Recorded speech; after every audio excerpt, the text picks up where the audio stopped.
Hello, and welcome to another episode of For the Love of Sports. My name is Michael Rasile, and my incredible guest today, I have Brenda Schultz. She is a professional Dutch tennis player, reached all the way up into the top 10, number 9 in the world rankings, recorded the fastest serve ever, played at the center court and the quarterfinals at Wimbledon, as well as the U.S. Open, and is the founder of the TEDS Foundation. Brenda, how you doing today? I'm doing great. It's a wonderful day in Florida today. Oh, yeah, lucky you. I'm here up in New Jersey. It was snowing yesterday, so Yeah, I love the yeah. snow, but yeah, it's definitely nice to walk outside with the dogs and not be having put coats on and things like that. Yes, I am very envious of Florida weather, especially now. Now, maybe we can have another conversation in July and August, and it might be a little I different, know. but it is what it is. And we are here to discuss your playing career. Obviously, we're here to talk about your foundation, the TEDS Foundation, what you're Mm. doing, how you're doing it. Very excited. But Brenda, the first question I have for everybody on the For the Love of Sports podcast is, why do you love sports so much? Um, I think it's God-given talent. I kind of had the body to play sports, since I was a little girl. My dad was a soccer player, never became professional, but was very close. But chose to get a normal job as a weather forecaster in the airport. And since I was little, he would go play soccer with me. He would throw the ball with me on the beach. He was always taking me. The minute he wasn't in his job, he would do something with me and my sister, who's 5 years older, always doing something outside.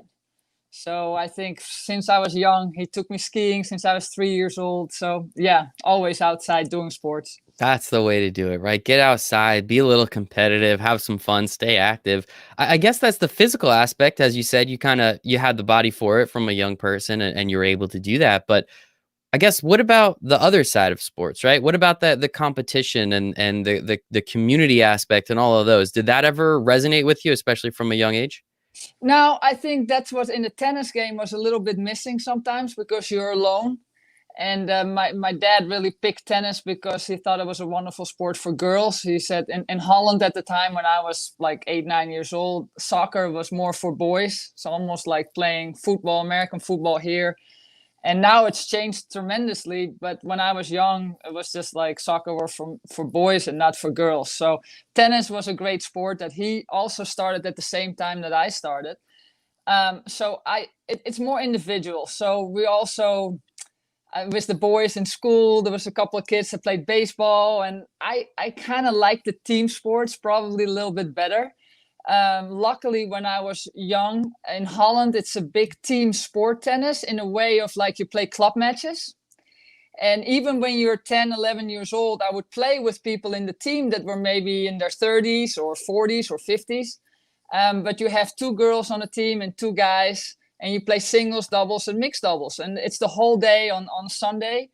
So I think that helped me because I think if it was just individual when I was young, I probably would have geared more to a team sport. But luckily we had those club matches, and that I did feel like I belong with a club. I belong with more people that like the same thing, and that was part of it. Like you said, I mean, I had athleticness, I Hmm. had that in me, but as the mental part of it, nobody's really your friend because you're trying to beat everybody. Hmm. It's like my husband played football, American football, for University of Cincinnati, and he still to this day he has his buddies. It's like, oh, let me call that guy. He's doing this now. He can help us with this. And he had that 50 guys on the team that were all friends. Like they all wanted to beat the other team, but it's Hmm. still 50 people on his side. And with me, you keep going, and sure, you have some friends here and there, but then when you have to play each other, Hmm. it's still hard. So I think that individuality was tough. I didn't like that almost, but It, still, yeah. it can be difficult, right? And that was actually my next topic. My next question was really getting into the sport of tennis. So you touched upon that with your dad, as you said, you both started kind of playing the sport of tennis at the same time, and really with it being, you at a young age, thankfully, and I appreciate the explanation and the details on. Okay, well, at least we had these club matches, so you did have people on your team. When you did start to get older, though, and you kind of got phased out of that aspect of it, how much harder did it get to really just be singular, as you said. Even you're playing for your country. Well, at some point you're going to play the other women in your country, right? If you're Right. no matter what, even if you have a doubles teammate, at some point you're most likely going to meet up with them. So as you said, I really like the way you put it. You have some friends, but you're always trying to beat them too. How did Right. did you just get used to that aspect, or did you like get comfortable with it, especially as you got older into the professional ranks? Like, how did you deal with that mentally and emotionally as well? Right. I think it was funny because the higher you get on the ranking, the higher your friends become ranked. So when in the Mm-hmm. beginning, you have friends that are ranked top 100 when you're ranked 300. And then when you make it top 100, then your friends are top 50. And then when Mm-hmm. I made it to 9 in the world, my friends were like Monica Seles, Gabriele Sabatini, who were like 1, 2, and 3 in the world, Mm-hmm. right? So it's funny, like the minute you start beating people, they don't like you as much Yep. anymore. And that's the stories about Monica Seles or Steffi Graf or Gabi, my double partner. I played a lot with Gabriele Sabatini doubles, so we had our best results. And the stories about them is like, it's just not true. They're awesome people. They're super nice. But when Steffi would beat somebody in the finals, used to be also a friend of mine that we had the same coach, Natasha Soreva, and she beat her 6-0, 6-0 in the finals of the French Open. It's very hard to like that person after that. Mm-hmm. You're like, you can't give him a game because the whole match can turn around, Mm-hmm. but you literally get booed by 20,000 people watching this. So yeah, for those top players that were beating on a constant basis, they're beating these people badly, just like a Serena or Venus Williams did for a long time. A lot of bad press on them just because people are pissed. They're like, Mm-hmm. shoot, I just Yeah. got my butt kicked. So Oh. so that's the hard part, and I think for me, what helped me in my sport was the Federation Cup. It's kind of like for the girls, you have Federation Cup. For the guys, it's Davis Cup. And you do at least play 3 times a year. You play with your team and you play in your country. And I love those matches. It's like most people are familiar with Davis Cup. And that's what you feel. I would play in Holland for 10,000 people, and there's people rooting for me, including the girls from Holland, because Mm-hmm. they wanted to beat America. They wanted to beat Czechoslovakia or wherever the other country was. So that also got the girls from the country that are the top a little bit closer together for at least that time. But still, like, then everybody wants to be ranked number 1 in Holland, Mm-hmm. and then you want to be top 10 in the world because for sponsorship or for whatever reason. So it's always hard, and Yeah, there's not much you can do about it, right? If you don't beat your friend, that means they beat you. So how much better can it exactly. really get? It's just unfortunate, but that is Yeah. the blessing and the curse of individual sports, as you said. If you get in the top 10, it's all you. You get all the fame, you get all the glory. But those days where it's not so great, or you beat your friend and you still have that relationship with them, Right. that's where you feel all that defeat. And it is unfortunate that you can't really share in that with too many other people. And I guess, with that being said, what was it like? Top 10 in the world. That's pretty darn cool. Like, Yeah. just say it now. It's been a couple years, just a few, but like kind of looking back on it, like that's got to be pretty darn cool. Like only a few, 25-ish years ago, you were top 10 in the world. You were one of the best players at your Right. sport. Reminiscing on that, looking back, like what was it like in the moment, and what is it like looking back on it now? Now it's interesting. I mean, I remember my dad saying, "Hey, if you can be the best player of this club that in Amsterdam, Hmm. and then you become the best player of the club, and then it's like, okay, now you're going to be a professional player. In order to make a living, you had to be kind of top 100 in the world. Hmm. Before that, if you don't make it to the main draw of the Grand Slams of Wimbledon, French Hmm. Open, those 4 Grand Slams that you have, US Open, you really don't make any money. So you have to travel around, you have to find a sponsor, or your country sometimes sponsors you. So then it's very important to break that top 100. So when I broke the top 100, it was like, that was a goal. It's like, Hmm. okay, I'm making money in this. But then in order to get to the top 50 or higher, you need a coach. And then the coaches are expensive. So now you're still spending more Hmm. money on your coach and his flights and food and hotel and everything. So then you start doing the math and you're like, really, if I want this coach and I don't want to stay with 3 other girls in a hotel room, I really need to be top 30 in the world. And then when you actually top 30 in the world, then you're like, gosh, it's still going out and it's Hmm. still. So when I finally made it top 10, it was so many things help out. You get free hotel rooms, you get a car in the tournament for free. You get your points. You get, you're making really a lot of money. Plus, so life becomes easier. When you have to. I'm tall. I'm 6'3". So if I fly to Australia for 14 hours, 20 hours, whatever it is, to Perth, you sit in the back of the bus and you're like this, and then you see like Steffi and Monica and the top 10 players. They fly first class or business class at least.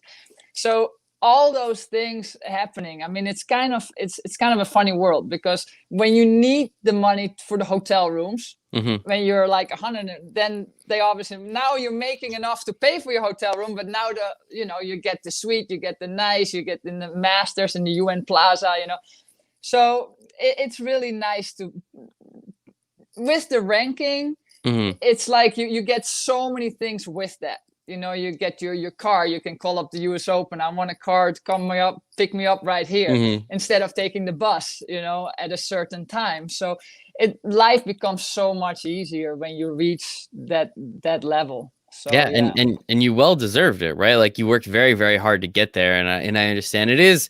I guess ironic is kind of the word, right? Like, when you need it, you have to pay for it. But once you don't really need to pay for it, they give it to you for free. So you always got to love that.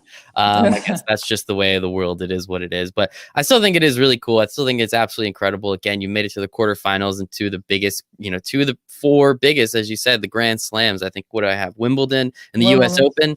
I've been going to the US Open, obviously, this year. Didn't quite go, but the last few years I've been able to go and hang out and spend time there. Thankfully, my wife's work, they let us go each year. They get us tickets and a bus and drink champagne on the way there. It is a lot of fun. It is a lot of fun, but it's such a cool event. We usually go pretty early on in the event, so I've never been to a match outside of the US Open or really like a tournament. It's just so cool, the opportunity for anybody who's listening and hasn't been. You literally, there's, I think, like 18 courts. You can walk to any one, like, unless it's like the main event matches at the end of the night. You can just walk into a building and say, hey, I'm just going to sit down here and do this. And here we go. And you can walk from one to the other. And you could be from me to this computer screen away from the top 10 player in the world. And it was just so cool getting that opportunity. So I always really liked it. What was it like playing there? Right? Like, how cool was it? Especially, again, just going to the US Open, because that's the only one I know. What was it like seeing just all the people and the pageantry and the crowds and everything, especially from when you weren't ranked in the top 10 and then through the years when you eventually did get there?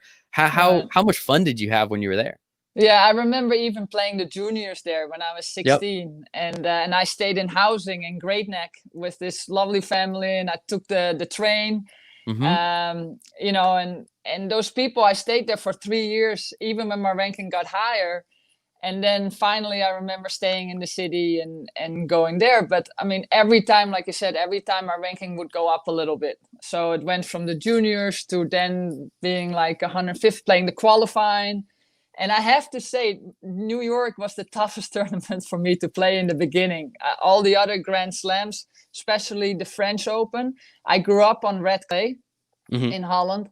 So I was very familiar with playing on red clay, but was kind of weird because my serve was known, as the fastest serve. And I really should have had probably earlier on a serve and volley game. But because I grew up on this slow red clay in Holland that's normally wet and cold, and so people know about tennis, they know that it's a very slow surface and it's very hard to play serve and volley or chip and charge or anything to come to the net. They just laugh at you. They have so much time to pass you, right?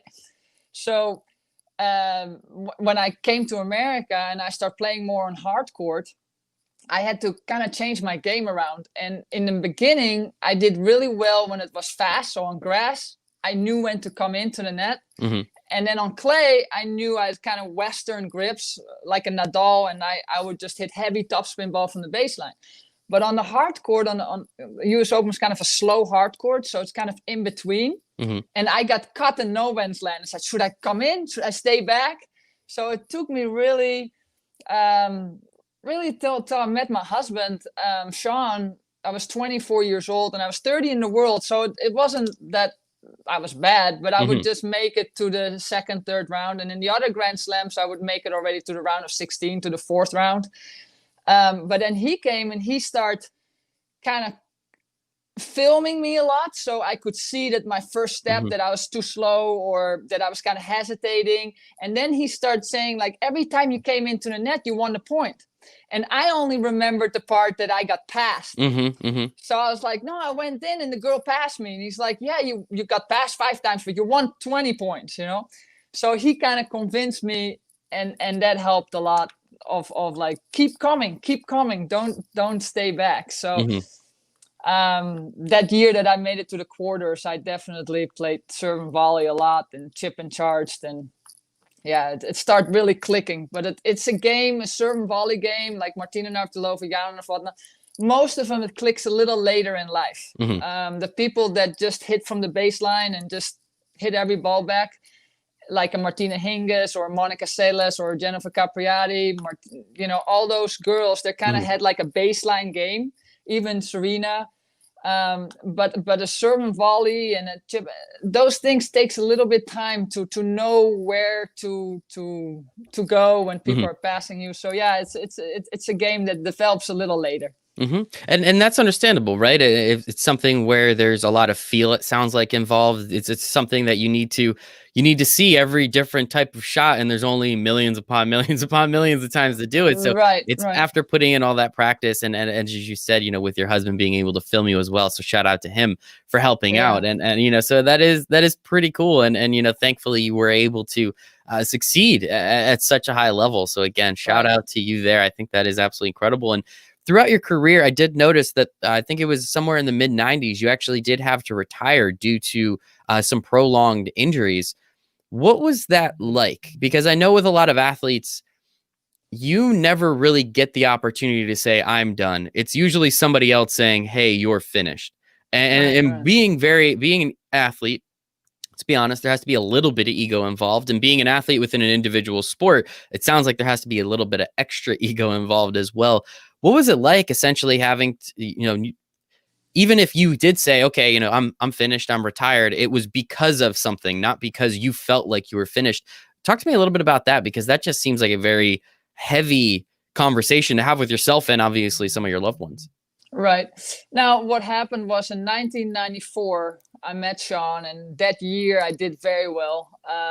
He was, besides filming, he was telling me to listen to Anthony Robbins and Napoleon Hill and a lot Yep. about, you know, I was tall and I sometimes would want to be Hmm. smaller because want to make everybody feel good and feel my height. So he was like, stand up straight and wear the dress and do this. And in football, you get filmed a lot. Hmm. Hmm. So it's very important that so when he met me, he was like, but who is filming you? You don't know that you're doing this. So the filming part became an everyday thing, and that worked really well. And then him just keep telling me the confidence. So in 1995, that was kind of the first time that I made a top 10 in the world. But right 2 weeks before we got married, my mom passed away, and that was just it was like I was the happiest in the world, Hmm. finding the guy. He's 6'5", exactly what I would ever wanted. And then I'm my highest ranking, and suddenly my mom flew to America to have my wedding dress and everything, because obviously you're traveling all over the Hmm. world and didn't have time for that. So she came to the States, and then when she flew back, she had a little bit of a headache and she got an aneurysm. And I was actually in the finals of a tournament against Conchita Martinez in Delray Beach, and I had to default and just fly home and see her right away. And there it's also interesting because Arantxa Sanchez dad had a heart attack, Hmm. and she played the finals, didn't go home. Luckily, he survived. If Hmm. I would have made that choice, I would have not been able to say goodbye to my mom. So Hmm. we all make these choices. She pulled up the trophy and said, "This is for my dad," and he lived a little longer. I was very happy that I went home and Hmm. was be able to say goodbye to my mom. But on the other hand, after that, I lost like 5 first rounds. I couldn't focus anymore. She did a lot for me when I was a kid. Yeah, Somebody absolutely. has to drive you to the tournaments, and Hmm. especially when you don't have a driving license yet. I mean, I did a lot with the train and the bus, but she was a big part in my life to always be positive. Whenever I lost the first round, I would call her up and say, "Mom, I lost." She's like, "Hey, you still have your arms and legs. You can do this next week again." Love it. So very positive. My dad, on the other hand, where I got all the athletic parts from, he was a little bit more negative. Mm. So when all these things happened, Sean had to make a decision, or I kind of made the decision when I lost those first rounds and my ranking was going back from 10 to like 19, 20. He said, "Listen, I'm a stockbroker. I work for Dean Witter now. I can always do this the rest of my life," because I said, I just can't do this anymore alone in these hotel rooms. So I told him, either you quit or I quit, but I'm done here. It was Hmm. just, I couldn't sleep well. And so he said, "Okay, I'll quit and I'll come to you." So he came to the French Open and, start talking to me. He was very much a believer. So I wasn't grown up with believing in God. So it was really tough for me because I felt like, oh, my mom is gone. My Hmm. dad was kind of in the understanding, you're 6 feet under, you're done. So he came, it's like, "No, she didn't do all that for you. She's still there. She's still with us." And it was teaching me a whole different thought process, Hmm. what helped me tremendously. And then actually, then I went to Wimbledon, and he said, "Okay, I'll go with you. I'm telling all my clients I'm done." And he came, and that was the first quarterfinals that I made. The only problem was that when I got to the quarterfinals, I was like crying in the dressing room because I wanted my mom to Hmm. really be there physically. Even that he convinced me that she was still there and everything was still there, was still really difficult, and was almost more difficult the better I did that year. And I really did well. Like I said, I did Wimbledon quarters and then US Open quarters, and then you have the championships in New York, and it was in the Madison Square Garden. We Oh, had oh yeah. the There we go. championships, right? And I got to the semis there, so that was the last four, the final four, and that was kind of the last turn. You had to be by the first 16 in the world in order to even play the Masters. And then that was the first time that I won 2 rounds. The year before, I lost in the first round, I think, to Steffi, and that was my first year playing. And then after that, I still hung in there for the next few years, maybe 4 years. In 1999, I got my back surgery, and then I hurt my back. And it happened in Australia that I felt something flying from one tournament from Australia to Tokyo, and I kind of got out of the plane like a question mark, and I couldn't get straight. And they tried everything, acupuncture, chiropractic, I mean, you name it, and nothing was really working. And then a couple months later, felt a little bit better, but then I kept feeling my hamstring. And then I got to Holland, and I got to this really top soccer coach that was the doctor for the soccer teams in Hmm. Holland, and he stuck like a pillow under my back, and he said, "Okay, does your leg do you feel it now, your hamstring?" I said, "No, I don't feel anything." He's like, "Okay, it's not your hamstring, it's a disc, it's something in your back." Hmm. So then they took an MRI, and they saw that I had a big herniation in my back. So um, even trying all the holistic, like, deep tissue massage, Hmm. all kind of things, yoga, you name it, nothing was really working. So I did do the surgery at that time. um, and I that's what you said. I had to say, I mean, I tried. Actually, I came back the year after, played the first round of the French Open, thought that I was okay, but then I won the first set in the first round, and in the second set it was 4-all and it started raining. And I went back in the locker room and I sat down, and boom, I couldn't come up again. So Mm. it wasn't resolved. So then I had to make that very difficult decision, because I was at that time like 12 or 11 in the world. I was kind of, Hmm. but still making that Masters every year in Madison Square Garden. So I was at the top of my game. And it's just a matter of a couple of matches here and there that you can go to 5 in the world.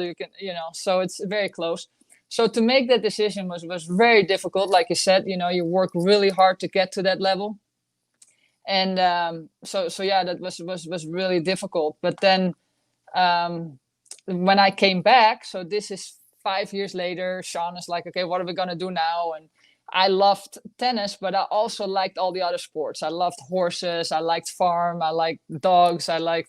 So I always felt that the kids that wanted to make it and went to this tennis academies or tennis camps over the summer, they played tennis all the time. It was like 6 hours of tennis, and then they maybe jumped in the swimming pool for an hour, and that was it. So I decided when I was retiring that I wanted to start this tennis camp, but with a real camp atmosphere, with campfire nights and with horseback riding and tubing, and feeling that the kids really had a camp experience. And that's when we bought the farm, 300-acre farm in Virginia in the Blue Ridge Mountains. And so that went really well for 5 years. I went from trying to be the #1 tennis player in the world to trying to have the best tennis camp in the world. Because like you say, you have that ego, you have that passion for whatever you go into. It's like, okay, now I'm going to be the best in that, right? So I think I started to get pretty successful, but at the same time, my husband went to this seminar, and it was about how to release stress in your body and how certain things can trigger that your body doesn't heal. So at the same time, we're kind of looking, and we really wanted a family, we wanted kids and everything. And with my back injury, that was still lingering. If I would play with the kids in the camp, or more the coaches in the camp, it would still bug me. So I could play exhibitions and do clinics, but I could never hit that big serve because it would right away kind of trigger the injury. So he kept digging, and he went to the seminar, and the guy said, did anything happen around that time when Brenda hurt her back? And Sean said, now, not exactly at the time, but when her mom died, she had to fight really hard. Every time she did well, there was a lot of stress, and she never really grieved. She never really got over it the proper way, because the tennis tour keeps going. You don't have time to sit down and say, okay, let me take a break for a while, because then your ranking is gone. So he said, I would say that was the major thing. And then this guy said, okay, that's what we have to attack. And there's this affirmations and tapping, and there's all these different techniques that can go back in that time, release those issues, that stress, and then I think her body will heal. I think she will be fine. So Sean came home and it's like, I think I got the missing link, because I was not the only one that had issues, and we're doing a lot of things right, but it wasn't clicking. The injury was not going away. The cramping on the court was not going away. Certain things that we were working with juniors at the time that had really, it was mental. You could see they're in amazing shape, and after the first set they suddenly start cramping, but they could run 5 miles in the deep sand on the beach. So you knew there was something was off. And this, so I was kind of Sean's guinea pig, but there was also a couple of juniors that I was working with at the time. I had like an academy program, kids living in my house at the time. And we were helping them out too with it. Like this one boy, his parents were going through a divorce. This other boy, they had to default on their house, on their note. And so you saw all these issues when they were playing, and it had to do with stress on their body. So Sean did it to me, and sure enough, I mean, it was like amazing. And sure, it helped, but we find out now that I was eating clean. I was eating everything organic, very clean. I was doing the yoga, I was doing the workout, but my injury was there. And then when he did that releasing and the tapping, and now 15 years forward, that was in 2006 when he started learning all those things. Now he goes deeper, and he just goes straight to God, and it's just like, okay, but at that time it was the beginning, and it really helped. And at that same time, when I start feeling better and start beating the coaches at the camp, they're all like, now why are you not playing tennis? I said, no, I'm doing this because I want a family, I want kids. I mean, that stuff, that's gone. I'm 36, 37 years old. I mean, at the time I was 36. So then the Dutch Federation calls me and asks me if I can be the Federation Cup coach, the Fed Cup coach that I liked so much when I was playing. So I said, oh yeah, can't wait. I'm coming to Holland now. I'm going to be the coach, and I'll do it. So I get there, but I was feeling so good physically that the one girl didn't show up, Misha Krajcik. It's the sister from Richard Krajcik. Richard Krajcik won Wimbledon, and his sister started playing. and became very good too. So she was the number one player at the time from Holland. She was 30 in the world. But then the next player in Holland was like 100 in the world. And the next player was 150 in the world. So when I came, they said, yeah, Misha is not here. Do you think you can play a doubles match with the girl that's not really going to play, but against the two girls who are going to play doubles? So I said, yes, I sure, I'll play. And they said, your back okay? I said, yeah, it's actually been feeling really good. But before I got to Holland, I was actually skiing for a week with my family because it was in February that day. So I said, I haven't really played that much, but sure, I can play. And because the big serve is just, like I said, it's just the talent, fast arm, born with it. You will never lose it. If my body was okay, you never lose it. So I'm playing with this girl doubles, and we beat the girls that had to play the Fed Cup. So the coach goes, I don't think you should be coaching. I think we need you to play. Maybe not singles, but at least doubles. So I said, oh, shoot, okay, this is different, Now, yeah, I mean... What's that call to your husband like? Just calling him up saying, hey, so I'm not going to be coaching, but I'm actually going to be playing. What is that like? Yeah, no, it was very exciting times, very exciting times. But the minute I played and the press got all over it, they're like, okay, now you're playing doubles. Then the one girl got hurt that was a singles player. So now suddenly in the third match, I'm playing singles and doubles, winning both matches. So the press in Holland, they were searching, the first girl was good, but then the second girl wasn't really breaking through. So they're like, Brenda, when are you coming back? When are you going to play again? When are you going to play on the tour?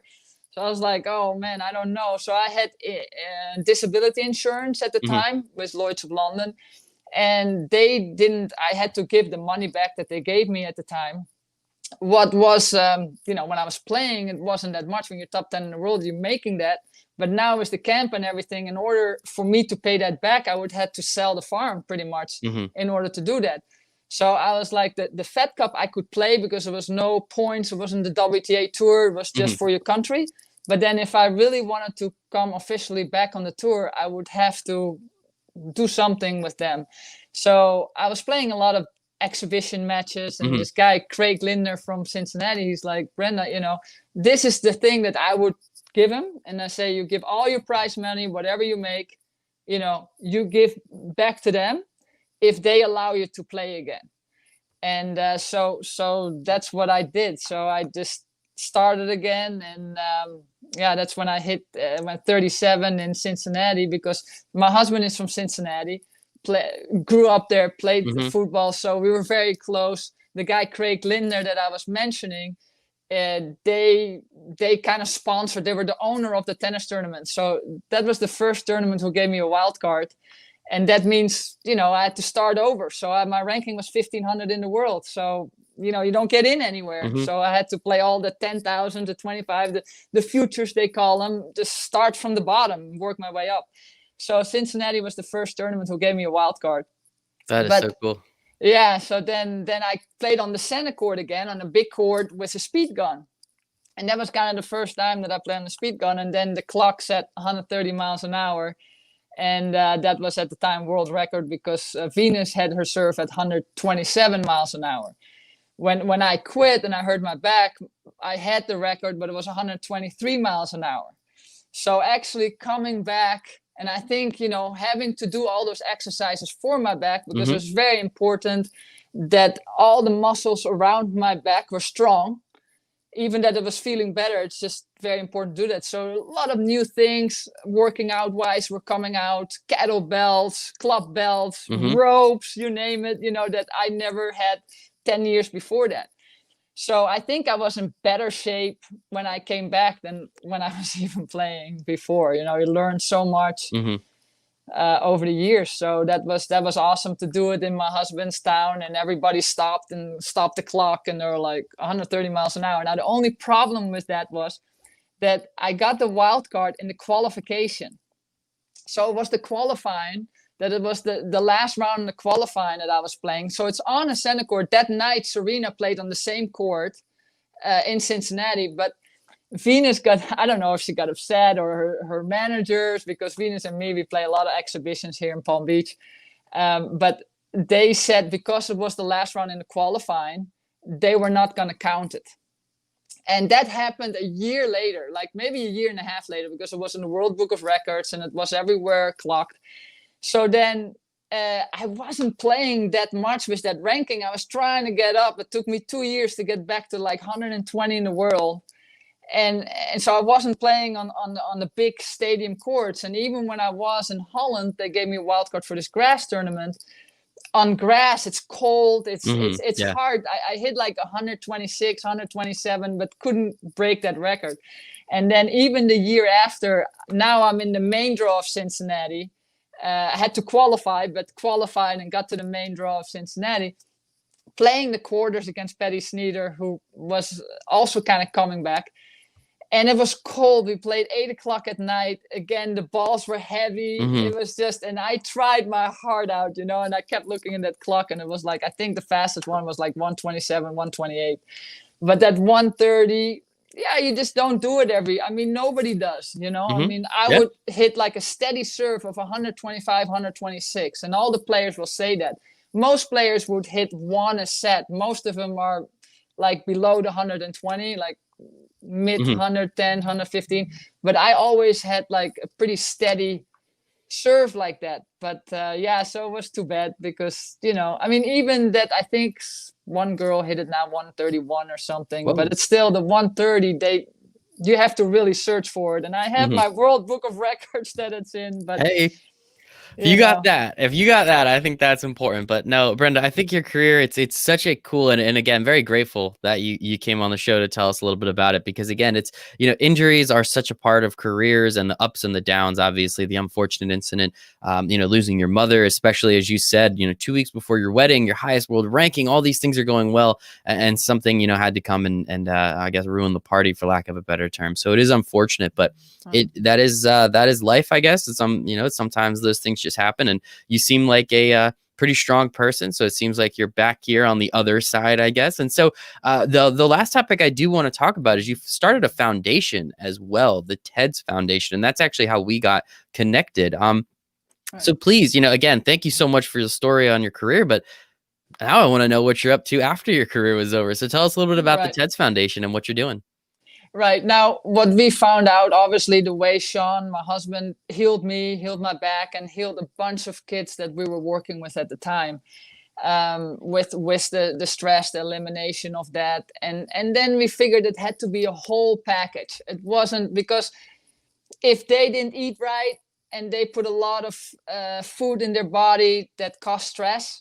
Some people are allergic, that causes stress. Some, so there's all these different functions in your body that can cause stress.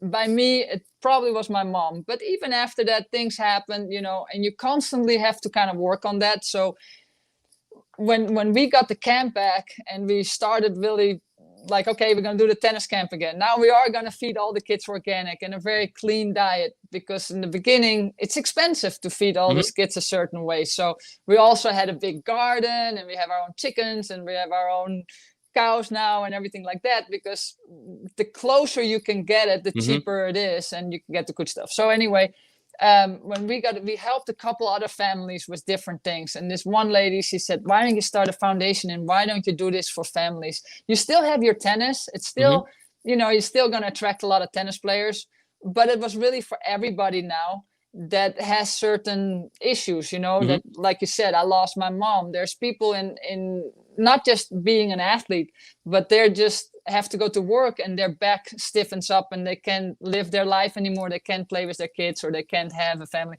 So we help a lot of different families now that are coming to the camp. So TED stands for what you think, eat, do, and serve yourself and others. So after you learn all those things, hopefully you spread the word and you show other people to live a certain way.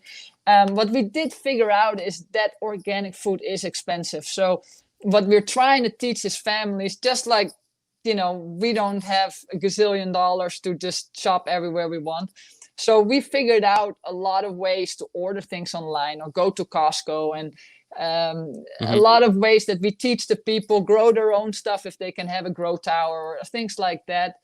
And or if they cannot afford organic fruits or organic things, they can wash it in apple cider vinegar. So we teach them a lot of tricks, and teach them how to cook, because you and me know if you go out for dinner, I mean, I can spend $100 on our family, right? I have two boys, they're 9 and 11. They'll eat like, Mm. and then they said, can we bring a friend? So if Uh-huh. we eat in, you know, they say whole foods, whole paycheck. But in all reality, when we eat inside and we eat at home, you save a lot of money that way. So at the camp, when these families are coming, we teach them about stress, but we also teach them how to cook and how to, buy certain things for cheaper, and a lot of things. And then we're at the farm, so they kind of get disconnected from all the noises in the Mm-hmm. world. And the same thing as my tennis camp, it was kind of the same philosophy.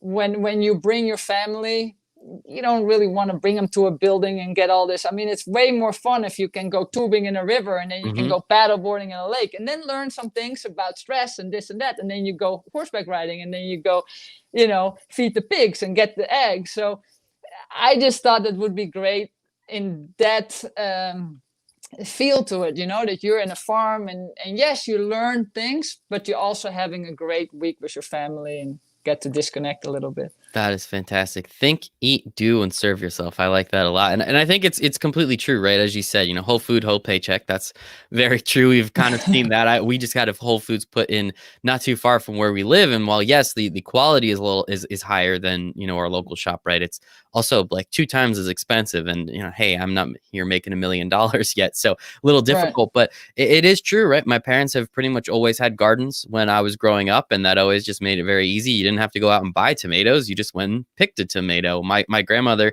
is from Italy, so you don't think she has like parsley and basil and all of the spices and all that stuff. You literally, it's like, oh, you need it, so you go pick it. So that's always been very helpful, and I completely agree with you. I'm kind of on the fence personally. Probably will have some sort of garden. I eat a lot of eggs, but I'm on the fence about owning chickens. I don't really know, like it's. I'm not a big fan of chickens. I'll just be very open and honest about it. But I'm sure Right. the eggs taste better, and it's easier, and it's better for you. So I'll Yeah. We probably don't lean really into it. eat the chickens yet. We just have them for the eggs. Just the eggs, exactly. Just the For eggs. the That's all eggs, I'm looking yeah. for. But Yeah. awesome, Brenda. This has absolutely been fantastic. If people want to learn a little bit more information about the TEDS Foundation, where could they go and find that out? It's tedsfoundation.com. .org right now. We actually changed to .org. So yeah, TEDS foundation.org. And the whole summer we have weekends and weeks. And for the kids, for the parents, sometimes it's hard to take off longer. Mm-hmm. But even if the parents or one parent can show up for a little bit, and then the kids can stay as long as they want. That's awesome. But yeah, what we found out is that it's important that one of the parents kind of know what they're learning, because sometimes it's hard to grasp. And when the kid comes home, they're all excited and they're like, Mom, I want to change everything. But then they're like, what do you mean? You know, so it helps if they get a little bit of it and get a little bit to feel, and then they go. Yeah. That is fantastic. Yeah, 100%, right? If your 9-year-old comes home and starts yelling about this, that, and the other thing, the parents just like, hey, I got to go to work. Like, calm down. So I like that. It's very true. If you could get the parents to be there, they can soak up that information a little bit more. So that is tedsfoundation.org. I'll make sure that is in the show notes. I'll make sure that's on the YouTube page as well. But Brenda, this has been incredible. Thank you so much for telling us about your story, your amazing story in tennis, as well as what you're doing with the TEDS Foundation. Really appreciate your time today. Thank you, Michael. And it's a great program that you're doing. Wonderful. Fantastic. No, please. This is my favorite thing I get to do. So you gave me about 45 minutes of your time, and I really do appreciate it. Time's the only thing we don't get more of. So thank you for giving me a little bit of yours. But thank you, Brenda. Thanks for everybody else out there watching. Really appreciate it. Bye, everybody.